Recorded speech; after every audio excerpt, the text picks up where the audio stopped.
ಹರಿ ಓಂ ನಮಸ್ಕಾರ ವೀಕ್ಷಕರೇ, ಜ್ಯೋತಿ ಬಳಿಗಾರ್ ಚಾನಲ್ಗೆ ನಿಮಗೆಲ್ಲ ಸ್ವಾಗತ.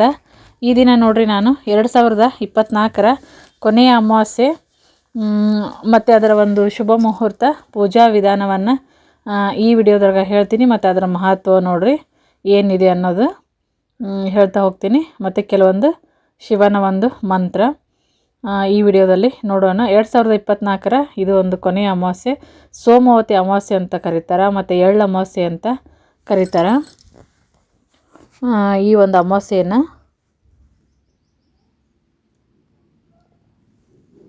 ಅಮಾವಾಸ್ಯೆ ನೋಡ್ರಿ ಪ್ರತಿ ತಿಂಗಳೂ ಇದ್ದೇ ಇರ್ತೈತಿ. ಈಗ ಇದು ಏನಂತಂದ್ರೆ ಅಮಾವಾಸ್ಯೆ ದಿನದಂದು ಏನಂದ್ರೆ ಲಕ್ಷ್ಮೀ ದೇವಿಯನ್ನು ಮತ್ತು ವಿಷ್ಣು ದೇವನನ್ನು ಆನಂತರ ಪಿತೃಗಳನ್ನು ಸ್ಮರಿಸಲಾಗುತ್ತೆ. ಇದು 2024ರ ಕೊನೆಯ ಒಂದು ಅಮಾವಾಸ್ಯೆ, ಮಾರ್ಗಶಿರ ಅಮಾವಾಸ್ಯೆ ಮತ್ತು ಎಳ್ಳು ಅಮಾವಾಸ್ಯೆ ಅಂತ ಕರೀತಾರೆ, ಸೋಮವತಿ ಅಮಾವಾಸ್ಯೆ ಅಂತ ಕೂಡ ಕರೀತಾರೆ.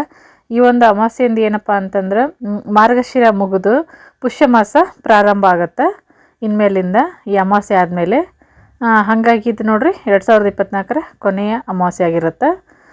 ಸೋಮವಾರ ದಿನ ಬಂದಿರೋದ್ರಿಂದ ವಿಶೇಷ ಅಂತ ಹೇಳ್ಬೋದು. ಈ ದಿನ ನೋಡ್ರಿ ವಿಷ್ಣು ದೇವನೊಂದಿಗೆ ಶಿವನನ್ನು ಕೂಡ ಪೂಜೆಯನ್ನು ಮಾಡುವಂಥದ್ದು. ಧಾರ್ಮಿಕ ನಂಬಿಕೆ ಪ್ರಕಾರ ಏನಪ್ಪ ಅಂತಂದ್ರೆ ಈ ದಿನ ಪೂಜೆ ಏನಂತಂದ್ರೆ ಮಾಡೋದ್ರಿಂದ ವ್ಯಕ್ತಿ ತನ್ನ ಪಾಪಗಳಿಂದ ಮುಕ್ತನನ್ನಾಗಿ ಮಾಡುತ್ತೆ, ಮತ್ತು ಒಂದು ಒಳ್ಳೆಯ ಒಂದು ಜೀವನವನ್ನು ನೀಡ್ತೈತಿ ಅಂತ ಹೇಳ್ಬೋದು. ಹಂಗಾಗಿ ಇದು ಸೋಮವಾರ ಬಂದಿದೆ, ಮತ್ತು ಇದಕ್ಕೆ ಆ ಹೆಸರೇ ಸೋಮವತಿ ಅಮಾವಾಸ್ಯೆ ಅಂತ ಕೂಡ ಕರೀತಾರೆ. ಇದ್ರ ಕೆಲವೊಂದು ಮಾಹಿತಿಯನ್ನು ನೋಡೋಣ. ಅಮಾವಾಸ್ಯೆಗೆ ಏನಪ್ಪ ಅಂದರೆ ಹೆಚ್ಚಿನ ಒಂದು ಮಹತ್ವವನ್ನು ಕೊಡ್ತೀವಿ ಹಿಂದೂ ಧರ್ಮದೊಳಗೆ. ಈ ಅಮಾವಾಸ್ಯೆ ತಿಥಿ ಸೋಮವಾರ ದಿನ ಬಂದಿರೋದ್ರಿಂದ ಇದನ್ನು ಸೋಮವತಿ ಅಮಾವಾಸ್ಯೆ ಅಂತ ಕರೆಯೋದು. ಈ ದಿವಸ ನೋಡ್ರಿ ಪಿತೃಗಳನ್ನು ಪೂಜಿಸಲು ಅತ್ಯಂತ ಪವಿತ್ರವಾದ ದಿನ ಅಂತಲೇ ಪರಿಗಣನೆ ಮಾಡ್ತಾರೆ. ಈಗ ಪಿತೃಗಳಿಗೆ ಏನಪ್ಪ ಅಂದ್ರೆ ನಾವು ಗೌರವವನ್ನು ಸೂಚಿಸೋದಕ್ಕೆ ಮತ್ತು ಅವ್ರಿಗೆ ಪೂಜೆಯನ್ನು ಮಾಡಿದರೆ ಸಂತೋಷದ ಒಂದು ಜೀವನ ನಮ್ಮದಾಗುತ್ತೆ ಅಂತಂದು ಹೇಳ್ಬೋದು ನೋಡ್ರಿ. ಪಿತೃಗಳು ಸಂತೃಪ್ತಿಯಿಂದಿದ್ದರೆ ನಮಗೂ ಕೂಡ ನೆಮ್ಮದಿ ಮತ್ತು ಉತ್ತಮ ಸಂತಾನ ಮತ್ತು ಸಂಪತ್ತನ್ನು ಮತ್ತು ಸಂತೋಷವನ್ನು ಕೂಡ ನಾವು ಪಡ್ಕೋಬೋದು. ಹಾಗಾಗಿ ಏನಪ್ಪ ಅಂದ್ರೆ ಆಧ್ಯಾತ್ಮಿಕ ಇದರಿಂದ ನೋಡಿದ್ರೆ ಈ ದಿನ ಏನಂದ್ರೆ ಅತ್ಯಂತ ಮಹತ್ವದ ದಿನ ಅಂತಲೇ ಹೇಳ್ಬೋದು. ಈ ಒಂದು ಸೋಮವತಿ ಅಮಾವಾಸ್ಯೆ ದಿವಸ ಪಿತೃದೋಷವನ್ನು ನಿವಾರಿಸುವಂಥ ಕೆಲವು ಕೆಲಸಗಳನ್ನು ಮಾಡೋದು ಉತ್ತಮ ಅಂತಲೇ ಹೇಳ್ತಾರೆ ನೋಡ್ರಿ. ಪ್ರತಿ ವರ್ಷ ಇದು ಒಂದೇ ಸರಿ ಅಂತಲ್ಲ, ಪ್ರತಿ ವರ್ಷ ಸೋಮವತಿ ಅಮಾವಾಸ್ಯೆಗೂ ಈ ಥರ ಮಾಡ್ಕೋಬೋದು. ಈ ಒಂದು ಶುಭ ದಿನದಂದು ಏನು ಮಾಡ್ತಾರೆ ಅಂದರೆ ಜನರು ಗಂಗಾ ನದಿಯೊಳಗೆ ಗಂಗಾ ನದಿಯಲ್ಲಿ ನೋಡ್ರಿ ಪವಿತ್ರ ಸ್ನಾನವನ್ನು ಮಾಡ್ತಾರೆ. ಈ ಒಂದು ಅಮಾವಾಸ್ಯೆ ಶುಭ ತಿಥಿ ಅದನ್ನು ನೋಡೋಣ, ಮತ್ತು ಯಾವಾಗ ಪ್ರಾರಂಭ ಆಗುತ್ತಂತ, ಮತ್ತು ಅದ್ರ ಪೂಜಾ ವಿಧಾನ ನೋಡೋಣ ಮೊದಲು. ಆ ನಂತರ ಅದರ ತಿಥಿ ಮತ್ತು ಟೈಮಿಂಗು ಹೇಳ್ತೀನಿ. ಇದು ನೋಡ್ರಿ ಸೋಮವತಿ ಅಮಾವಾಸ್ಯೆ ಪೂಜಾ ವಿಧಾನ ಹೆಂಗಂದ್ರೆ ಬೆಳಗ್ಗೆ ಏನಪ್ಪ ಅಂತಂದ್ರೆ ನಮ್ಮ ನಿತ್ಯ ಕರ್ಮಗಳನ್ನು ಮುಗಿಸ್ಕೊಂಡು, ಆದರೆ ನದಿಯಲ್ಲಿ ಸ್ನಾನ ಮಾಡಿದ್ರೆ ಒಳ್ಳೆಯದು, ಇಲ್ಲಾಂದರೆ ಮನೆಯಲ್ಲಿ.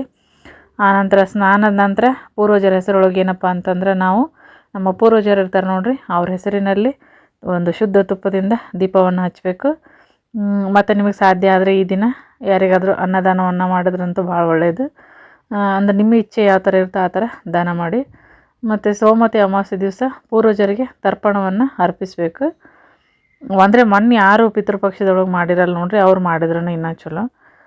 ಇಲ್ಲ ಅಂದ್ರೆ ನೀವು ಪಿತೃಗಳ ಆಶೀರ್ವಾದವನ್ನು ಪಡ್ಕೋಬೇಕಂದ್ರೂ ಮಾಡ್ಬೋದು. ಸೋಮವತಿ ಅಮಾವಾಸ್ಯೆ ದಿನ ಏನು ನೋಡ್ರಿ ಇದನ್ನು ಮಾಡಿದರೆ ಒಳ್ಳೆಯದು. ಮತ್ತು ಭಗವಾನ್ ಶಿವ ಮತ್ತು ವಿಷ್ಣುವನ್ನು ಪೂಜೆಯನ್ನು ಮಾಡ್ಬೇಕು ನೋಡ್ರಿ ಈ ದಿವಸ. ಇದರದ್ದು ಒಂದು ಪ್ರಯೋಜನ ಏನಪ್ಪ ಅಂತಂದ್ರೆ ಈ ಒಂದು ಅಮಾವಾಸ್ಯೆನ ನಾವು ಆಚರಣೆ ಮಾಡೋದ್ರಿಂದ ನಮಗೆ ಪಿತೃಗಳ ಆಶೀರ್ವಾದ ದೊರೆಯೋದಲ್ಲದೆ ನಮಗೆ ಯಶಸ್ಸು, ಸಂತೋಷ ಮತ್ತು ಸಂಪತ್ತನ್ನು ಕೂಡ ನಾವು ಪಡಿಬೋದು ಅಂತಲೇ ಹೇಳ್ಬೋದು. ಈ ಅಮಾವಾಸ್ಯೆಯನ್ನು ಆಧ್ಯಾತ್ಮಿಕ ಒಂದು ಬೆಳವಣಿಗೆಗೆ ನಾವು ಆಚರಣೆಯನ್ನು ಮಾಡುವಂಥದ್ದು ಇರುತ್ತೆ ನೋಡ್ರಿ. ಒಂದು ನಂಬಿಕೆ ಪ್ರಕಾರ ಏನಂತಂದರೆ ನಾವು ಈ ಒಂದು ಸೋಮವತಿ ಅಮಾವಾಸ್ಯೆಯನ್ನು ಆಚರಣೆ ಮಾಡಿ ಅನುಸರಿಸೋದ್ರಿಂದ ನಮ್ಮ ಕರ್ಮಗಳಿಂದ ನಮಗೆ ಮುಕ್ತಿ ಸಿಗುತ್ತೆ, ಮತ್ತು ಹಿಂದಿನ ಒಂದು ಪಾಪಗಳಿಂದ ಕೂಡ ಪರಿಹಾರವನ್ನು ಸಿಗುತ್ತೆ ಅಂತಲೇ ಹೇಳ್ಬೋದು ನೋಡ್ರಿ ಫ್ರೆಂಡ್ಸ್. ಈ ಒಂದು ಅಮಾವಾಸ್ಯೆ ಟೈಮ್ ಯಾವಾಗಪ್ಪ ಸ್ಟಾರ್ಟ್ ಅಂತಂದು ನೋಡೋದಾದರೆ ಇದು ಸೋಮವಾರ ಡಿಸೆಂಬರ್ 30ರಂದು ಅಮಾವಾಸ್ಯೆ ತಿಥಿ ಆರಂಭ ಆಗುತ್ತೆ.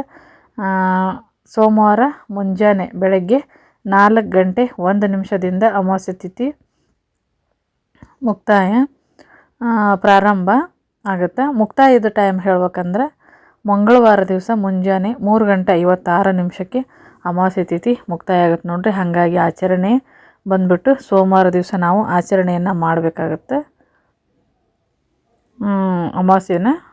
ಮತ್ತು ಈ ಒಂದು ಅಮಾವಾಸ್ಯೆ ದಿವಸ ನಾವು ಹೇಳುವಂಥ ಮಂತ್ರ ಏನಪ್ಪ ಅಂತಂದ್ರೆ, ಆವತ್ತಿನ ದಿವಸ ಶಿವನ ಒಂದು ಮಂತ್ರ ಮತ್ತು ವಿಷ್ಣುವಿನ ಮಂತ್ರವನ್ನು ಕೂಡ ಹೇಳ್ಬೋದು, ಎರಡನ್ನು ಹೇಳ್ಕೊಬೋದು.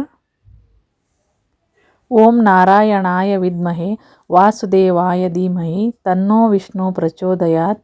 ಓಂ ರೀಂ ಕಾರ್ತ್ಯವೀರ್ಯಾರ್ಜುನೋರ ನಾಮ ರಾಜಬಾಹು ಸಹಸ್ರವಾನ್. ಓಂ ನಮಃ ಶಿವಾಯ. ಓಂ ಆಪಾದಂ ಪಹರ್ತಾರಂ ದಾತಾರಂ ಸರ್ವಸಂಪದಂ ಲೋಕಾಭಿರಾಮಂ ಶ್ರೀರಾಮ ಭೂಯೋ ಭೂಯೋ ನಮಾಹ್ಯಂ.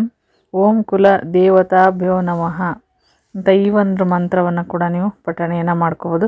ಅಥವಾ ನಿಮ್ಗೆ ಬೇರೆ ಶಿವ ಮತ್ತು ವಿಷ್ಣುವಿನ ಯಾವುದೇ ಒಂದು ಮಂತ್ರವನ್ನು ಕೂಡ ನೀವು ಪಠಣೆ ಮಾಡಿದರೆ ಒಳ್ಳೆಯದು ನೋಡಿರಿ. ಈ ಥರ ಒಂದು ಸೋಮವತಿ ಅಮಾವಾಸ್ಯೆಯ ಪೂಜಾ ಮಾಹಿತಿ ಇರ್ತೈತಿ ನೋಡಿ ಫ್ರೆಂಡ್ಸ್. ಇದು ನಾಳೆನೇ ಇದೆ ಅಮಾವಾಸ್ಯೆ. ಈ ಒಂದು ಮಾಹಿತಿ ಇಷ್ಟ ಆಗಿತ್ತಪ್ಪ ಅಂತಂದ್ರೆ ವಿಡಿಯೋಕ್ಕೊಂದು ಲೈಕ್ ಕೊಡಿರಿ, ಶೇರ್ ಮಾಡಿರಿ. ಪ್ರತಿನಿತ್ಯ ಕೂಡ ಈ ಥರ ಕೆಲವೊಂದು ಮಾಹಿತಿಯೊಂದಿಗೆ ವಿಡಿಯೋಗಳು ಬರ್ತಾ ಇರ್ತವೆ, ನೋಡಿ ಸಪೋರ್ಟ್ ಮಾಡಿ. ಇನ್ನು ಯಾರು ಸಬ್ಸ್ಕ್ರೈಬ್ ಆಗಿಲ್ಲ ಸಬ್ಸ್ಕ್ರೈಬ್ ಆಗಿರಿ, ಒಂದು ಲೈಕ್ ಕೊಡಿರಿ ಮತ್ತು ಕಮೆಂಟ್ ಹಾಕಿರಿ. ಮತ್ತೆ ಹೊಸ ಮಾಹಿತಿಯೊಂದಿಗೆ ಮುಂದಿನ ವಿಡಿಯೋದಲ್ಲಿ ಸಿಗ್ತೀನಿ. ವಿಡಿಯೋ ನೋಡಿದ್ದಕ್ಕಾಗಿ ಧನ್ಯವಾದಗಳು.